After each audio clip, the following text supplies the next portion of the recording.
Well, good morning, evening, whatever time it is today. This week was a long week for the House Democrats. We had some emotional hearings, a lot of late nights, from the anti-LGBT bills that we heard to the medical marijuana investigative hearings, and with the voter ID bill on the floor. There were a lot of contentious things that we were fighting against. We're happy to take any questions that you have about any of it. Medical marijuana specifically, Dr. Williams and Mr. Fraker have taken some criticism. How do you, what's your position on that, about both of them and the job they're doing with that particular program specifically? Yeah, well, my position is the rollout has been atrocious, that we have a lot of questions, from conflict of interests to decisions that were made on licensing, just a whole lot of things that we've been discussing for several weeks. In terms of the department and kind of the conversations that we've been having, I will tell you one of the most frustrating pieces for me has been this continuous buck of whose responsibility is what. You know, the first couple hearings were with Director Fraker, and his response is, well, that was the Office of Administration. We had them in yesterday. They bucked it back to the department. You know, ultimately, this is the governor's administration, and it's rolling out under his supervision, and it's failing. But it would be really nice to get some answers from which part of that, and who's responsible for what. Are there other bills dealing with LGBT issues that you're keeping an eye on that have not had hearings yet? Yeah, so there are 19 bills now total. We are the most in the country, actually, anti-LGBT bills. There are different languages around most of them. The biggest ones we have heard, so the sports bill for banning youth from being able to participate in the gender that they identify, and then the very rough one this week that would make child abuse and neglect, if you're giving children any sort of medical care that is approved by their doctors, could be considered child abuse and neglect, and our parents and the providers would face criminal offense for that. So there's not, there, like I said, there are 19 total. We're watching to see which one is moving and how quickly. As of today, the marriage bill that would get rid of marriage in the state of Missouri failed in rules, so we were excited about that one. Senator Blunt is going to, your colleague, Speaker Barr, is going to be in Springfield tomorrow at Jordan Valley to talk about the coronavirus. What are you hearing down there in the Springfield area about it? And Leader Kendrick did emphasize Monday, I believe the day it was Monday, that this is a very bipartisan issue. Do you agree with that? Yeah, definitely. We have the new committee. We're getting information.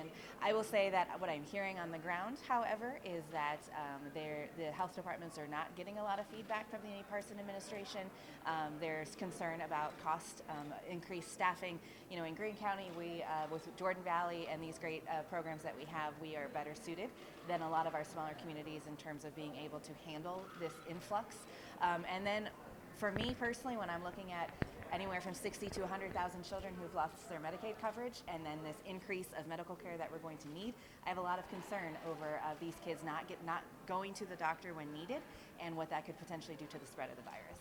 Will you be with the senator in car tomorrow? I did not know he was coming, so no, I am not intending to be there. So, Missouri's presidential primary is next week. Can you share whether you'll be backing a particular candidate? Either of you? Both of you? As floor leader, I don't endorse on any primary. I can tell you that I already voted, so it doesn't quite matter now that all these folks are jumping out. I think the discussions that I've had over the past couple days about this, Missouri is kind of a microcosm for the whole country when we're looking at how this is going to turn out for us. You know, we've got a lot of progressive pockets in the state of Missouri. We've got rural Missouri. And for us as the Democratic House Caucus, we're always balancing how do we increase voter turnout for our base and make sure that those issues are highlighted while still reaching out to the rural voters and making sure that those topics are a part of the conversation too. And it's a big balance. And I think the Democratic Party as a whole is having that discussion nationwide right now of, we've got these two different sides, but what makes me proud to be a Democrat is both of these policies these policy perspectives fit under the Big Tent of our party. So, for me, whoever wins is who I'm going to be supporting. Just to be clear, you're talking about Missouri being a microcosm for the Democratic primary. Yes, yeah. And I don't plan to make any endorsement either, but it has been interesting to see how things have been kind of consolidating, and my hope is that kind of what Leader Quaid talked about, is that we come together as a party and move forward with whatever candidate comes out of the process. So. Yes. Do you have any particular thoughts about Joe Biden's recent success on Super Tuesday? Well, I look forward to seeing how he will be able to take advantage of the momentum that has been created in his campaign, and just seeing how he will be able to use some of the endorsements that he has gotten to pull those folks into the tent and move forward. So it's been interesting to see it all unfold, certainly.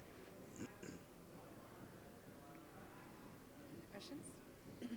Okay, thank you all so much for being here. Thank you.